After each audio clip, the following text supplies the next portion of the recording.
بسم الله الرحمن الرحيم. قرآني نبض حياتي، قرآني طهر ذاتي، قرآني عصمة أمري، قرآني طوق نجاتي. قرآني نبض حياتي، قرآني طهر ذاتي، قرآني عصمة أمري، قرآني طوق نجاتي. آيات الله حمتني، غمرتني بالبركات، تحفظني من همزات الشيطان ومن زلاتي. آيات الله حمتني، غمرتني بالبركات، تحفظني من همزات الشيطان ومن زلاتي. أعوذ بالله من الشيطان الرجيم. بسم الله الرحمن الرحيم. الحمد لله رب العالمين وبه نستعين ولا حول ولا قوة إلا بالله العلي العظيم. Alhamdulillah, pada kesempatan kali ini kita akan melanjutkan tema pembahasan kita tentang studi pemikiran filosofis teologis filosof hikmah muta'aliyah Mulla Sadra. Kali ini kita akan membahas tema pengetahuan, kesadaran, dan cinta pada setiap maujud.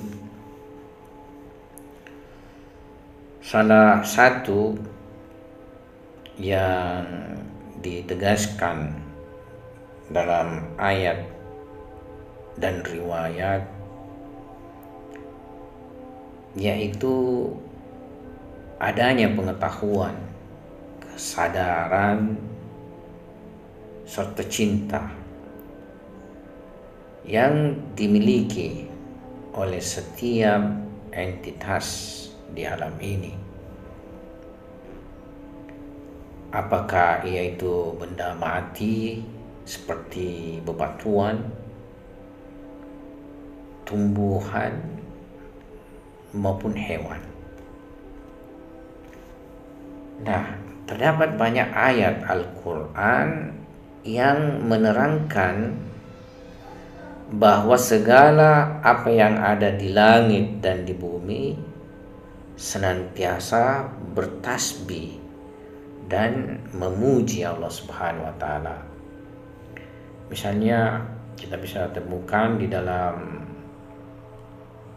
surah As-Saff, pada awal surah As-Saff Allah berfirman, Sabbaha lillahi ma fis samawati wa ma fil ard.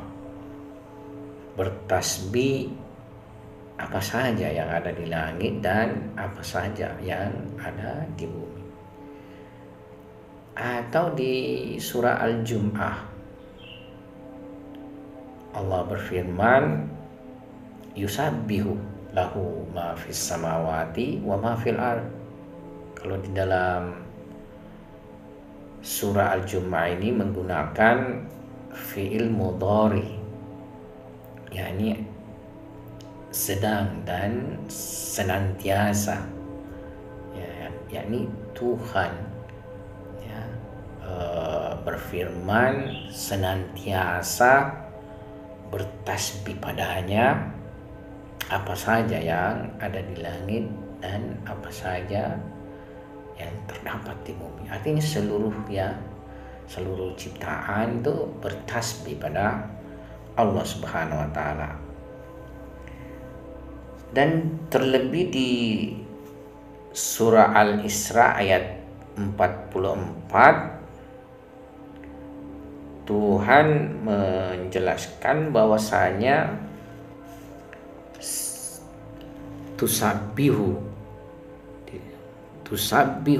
lahus samawatu sab'u wal ardu wa man fihinna wa in min syai'in illa yusabbihu bihamdihi walakin la tafqahuna tasbihahum. Yakni langit yang 7 itu bertasbih padanya, dan bumi dan apa saja di dalam keduanya atau di dalam mereka. Wa in min syai'in illa yusabbihu bihamdihi. Jadi tidak ada satupun dari maujud ini kecuali bertasbih memujinya. Walakin la tafqahuna tasbihahum. Akan tetapi kalian tidak memahami tasbih mereka. Jadi seperti yang kita lihat, ayat ini menekankan adanya tasbih dan tahmid yang dilakukan setiap maujud, dan manusia tidak memahaminya. Nah, sebagaimana yang disampaikan oleh para mufassir, tasbih dan tahmid yang dimaksudkan di dalam ayat suci Al-Quran ini itu bukan tasbih dan tahmid takwini, bukan tasbih dan tahmid bersifat tabiat atau natural dari setiap entitas atas kesempurnaan Allah Subhanahu wa Ta'ala. Alasannya hal tersebut begitu sederhana. Kalau tasbih dalam bentuk tabi'i, takwini, ya karena kesederhanaannya mudah untuk dipahami. Sampai-sampai orang awam pun bisa memahaminya.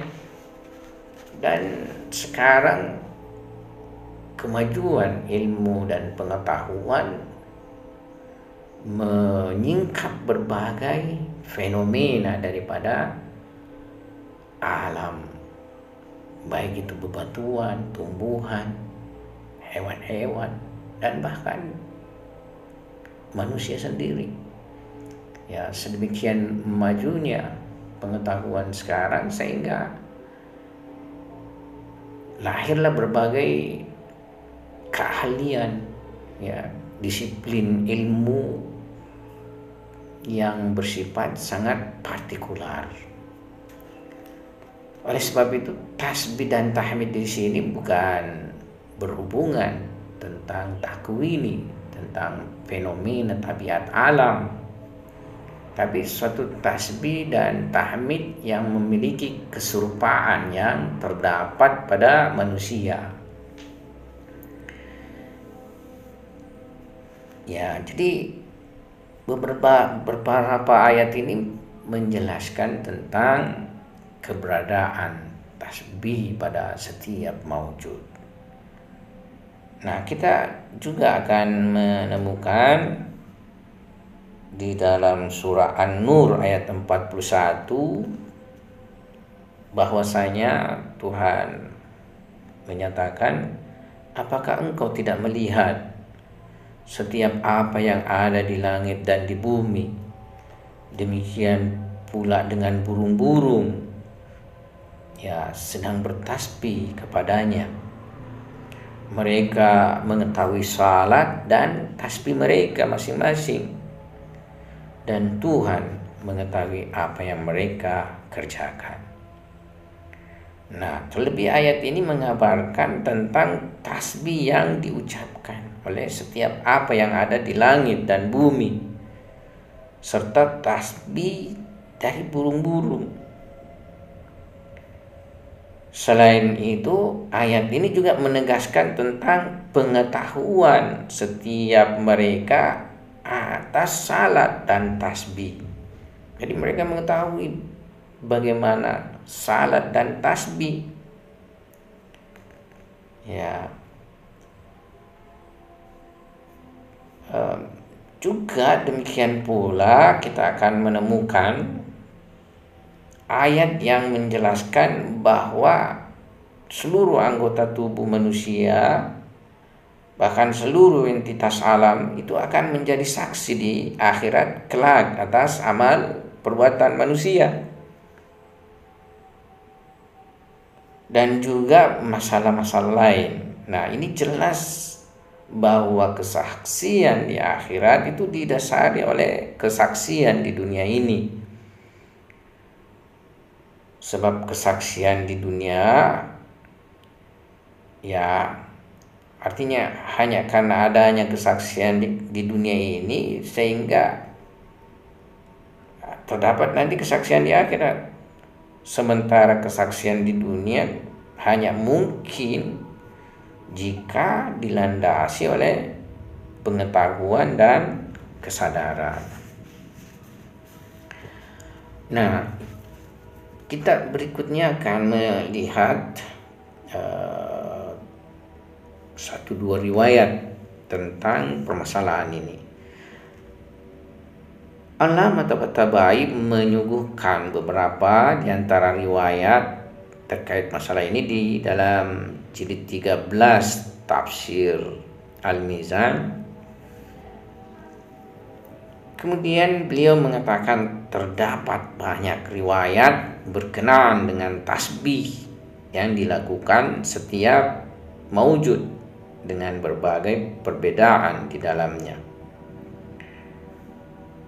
Kemudian beliau menegaskan, ya, kita memiliki riwayat yang banyak berkenaan dengan tasbih setiap entitas, baik itu dari jalur Sunni dan juga jalur Syiah.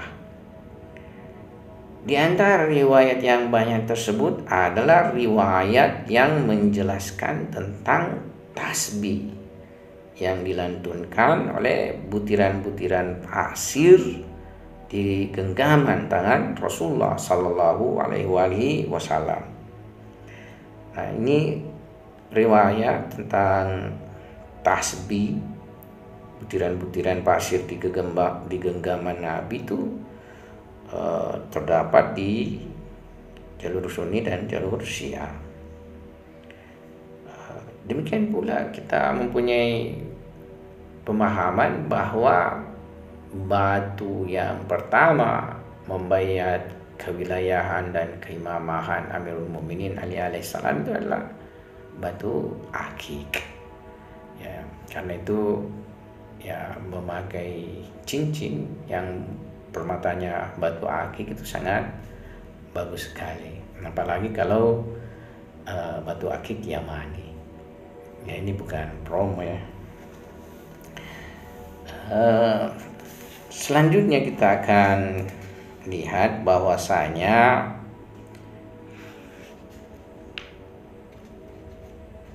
terdapat kritikan dalam permasalahan ini, yaitu bahwasanya filsafat maupun sains tidak bisa membuktikan adanya tasbih, adanya kesadaran, adanya pengetahuan ya terhadap mawjud-mawjud materi. Oleh sebab itu menurut mereka penjelasan ayat suci Al-Quran ini tidak bisa tidak bersesuaian dengan akal kurang lebih kalau kita mau bahasakan secara kritik. Tapi kalau menurut pandangan sebagian pemikir ya pada tingkat tertentu akal masih belum mampu menjangkau berbagai pemahaman yang terdapat di ayat suci Al-Quran. Artinya akal masih perlu kesempurnaan pengetahuannya ya. Dan kita lihat juga misalnya ya filsafat itu sendiri kan ada aliran-alirannya, ada aliran peripatetik, aliran iluminasi, dan aliran hikmah muta'aliyah ya. Bisa saja di dalam filsafat peripatetik tidak bisa dibuktikan dengan pendekatan landasan filsafat peripatetik, demikian pula misalnya di dalam landasan filsafat iluminasi, tapi di dalam filsafat hikmah muta'aliyah ya, perkara ini bisa dibuktikan. Ya. Nah, pertama kita lihat sebuah solusi terhadap permasalahan ini dan kritik terhadapnya. Sebelum kita masuk pada jawaban mulasadra. Jawaban yang disuguhkan sebagian pemikir berkenaan dengan masalah ini adalah pertentangan tersebut berlaku manakala maksud dari tasbih dan tahmid yang disebutkan dalam ayat dan riwayat itu adalah tasbih dan tahmid berkesadaran dengan bahasa pengucapan, dengan lafaz. Tapi faktanya tasbih dan tahmid tersebut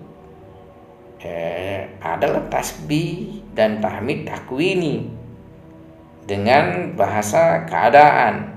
Nah, ini tadi sudah kita isyaratkan bahwa para ahli tafsir menafikan bahwa tasbih dan tahmid itu adalah takwini. Ya, jadi menurut pandangan ini itu adalah tasbih dan tahmid takwini dengan bahasa keadaan.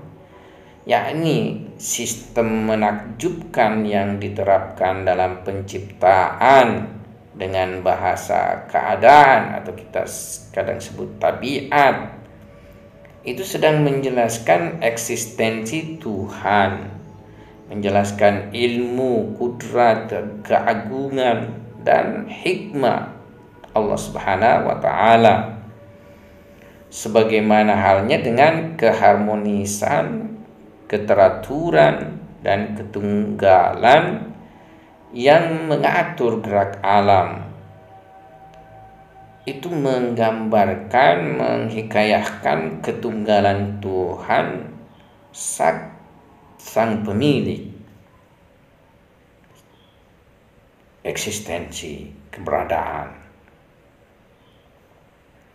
Ya, jadi benar bahwa alam dengan segala hal menakjubkan yang dimilikinya itu beserta segala karakteristiknya itu semua menjelaskan eksistensi Tuhan dan sifat-sifatnya dengan bahasa takwini atau keadaan. Akan tetapi mesti dipikirkan secara mendalam, maksudnya mesti kita tinjau secara mendalam apakah benar-benar ayat dan riwayat tersebut kemungkinannya bermakna demikian atau niscaya bermakna demikian. Sebab dalam ayat dan riwayat tersebut terdapat beberapa konsep yang menjelaskan tentang adanya pengetahuan, kesadaran, tasbih, tahmid dan penyembahan dalam bahasa pengucapan, pengungkapan. Misalnya konsep-konsep seperti takut pada Tuhan, ketundukan, ilmu terhadap ibadah dan tasbih, serta kalian tidak memahami tasbih dan tahmid mereka. Itu pada dasarnya menjelaskan bahwa ini semua maknanya adalah makna hakiki, yakni makna hakiki dari tasbih dan tahmid, yaitu tasbih dan tahmid secara kesadaran. Adapun tasbih tahmid tanpa kesadaran, ini bukan makna hakiki tapi makna majazi yang penyampaiannya butuh pada keterangan. Simpelnya, tidak bisa kita predikasikan tasbih tahmid ini dalam bentuk takwini atau keadaan. Ya. Nah, Selanjutnya kita melihat jawaban Mulla Sadra sendiri. Mulla Sadra dalam beragam kitabnya memberikan jawaban atas masalah ini, bahwasanya setiap entitas memiliki pengetahuan, kesadaran, dan cinta sesuai dengan kapasitas wujudnya. Jadi sesuai dengan level wujudnya. Sebagaimana kita pahami bahwa filsafat hikmah muta'aliyah berpandangan kebergradasian daripada eksistensi. Jadi setiap eksistensi itu punya tingkatan dan level masing-masing. Nah, berdasarkan ini maka penisbahan tasbih, tahmid, penyembahan dan munajat kepada setiap entitas itu adalah penisbahan hakiki, bukan majazi. Nah, argumen dari Mulla Sadra atas keyakinannya ini bahwasanya berdasarkan kemendasaran dan ketunggalan hakiki eksistensi dalam setiap level tingkatannya, dan juga berdasarkan keidentikan wujud dengan kesempurnaan, maka dimanapun terdapat hakikat wujud, niscaya terdapat pula kesempurnaan. Dalam artian sifat kesempurnaan seperti ilmu, kudrah, irada, dan hidup itu merupakan sifat-sifat dari hakikat wujud. Lantaran tidak ada satupun kesempurnaan yang berada di luar dari hakikat wujud. Sehingga dimanapun hakikat wujud menampakkan dirinya, maka semua sifat-sifat wujud juga akan menampakkan dirinya. Jadi di mana ada wujud terdapat sifat-sifat kesempurnaan, kewujudan, keeksistensian seperti pengetahuan, irada, kudrah, hidup, dan lainnya.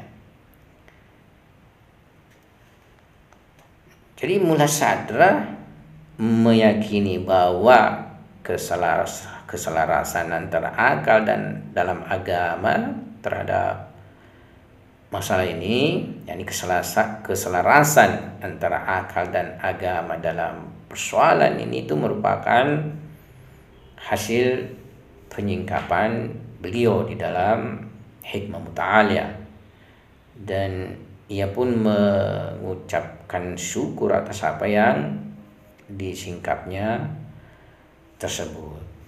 Ya, jadi kita sedikit mengulas pandangan Mulla Sadra sesuai dengan landasan filsafatnya, bahwa yang memiliki realitas itu adalah eksistensi. Lantas eksistensi itu tunggal, dalam ketunggalannya terdapat tingkatan-tingkatan. Nah, setiap tingkatan-tingkatan sendiri ini sesuai dengan tingkatannya itu mempunyai sifat-sifat kesempurnaan. Jadi kalau dia punya tingkatan eksistensi di bawah dan tingkatannya lemah, ya tentu sifat-sifat kesempurnaan pada dirinya juga lemah. Makanya misalnya sifat kesempurnaan batu, eksistensi batu dibanding dengan sifat-sifat kesempurnaan terdapat pada tumbuhan itu lebih lemah. Yang terdapat pada batu, kemudian yang terdapat pada tumbuhan dibandingkan terhadap hewan-hewan itu lebih lemah. Ya, seterusnya sampai pada tingkat misalnya yang paling tinggi eksistensi, ya semua kesempurnaan tersebut dalam puncak kesempurnaannya dan tak terbatas kesempurnaannya. Jadi seperti kurang lebih ini dalilnya, sehingga apa saja yang ada di atas terdapat di bawah dengan nisbahnya itu istilahnya lemah, dan semakin turun semakin lemah.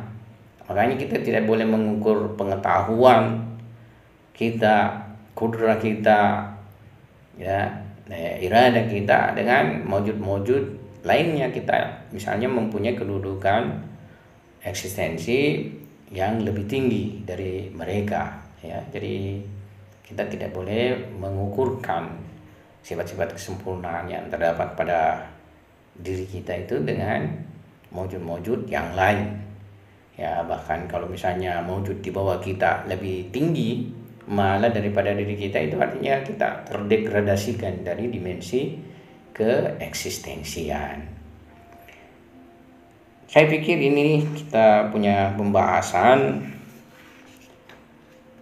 meskipun ada jawaban mula sadra yang lain, tapi kita untuk menghindari pembahasan yang berkepanjangan, maka kita cukupkan saja pembahasan kita ini. Semoga ada manfaatnya. Wabillahi taufiq wal hidayah.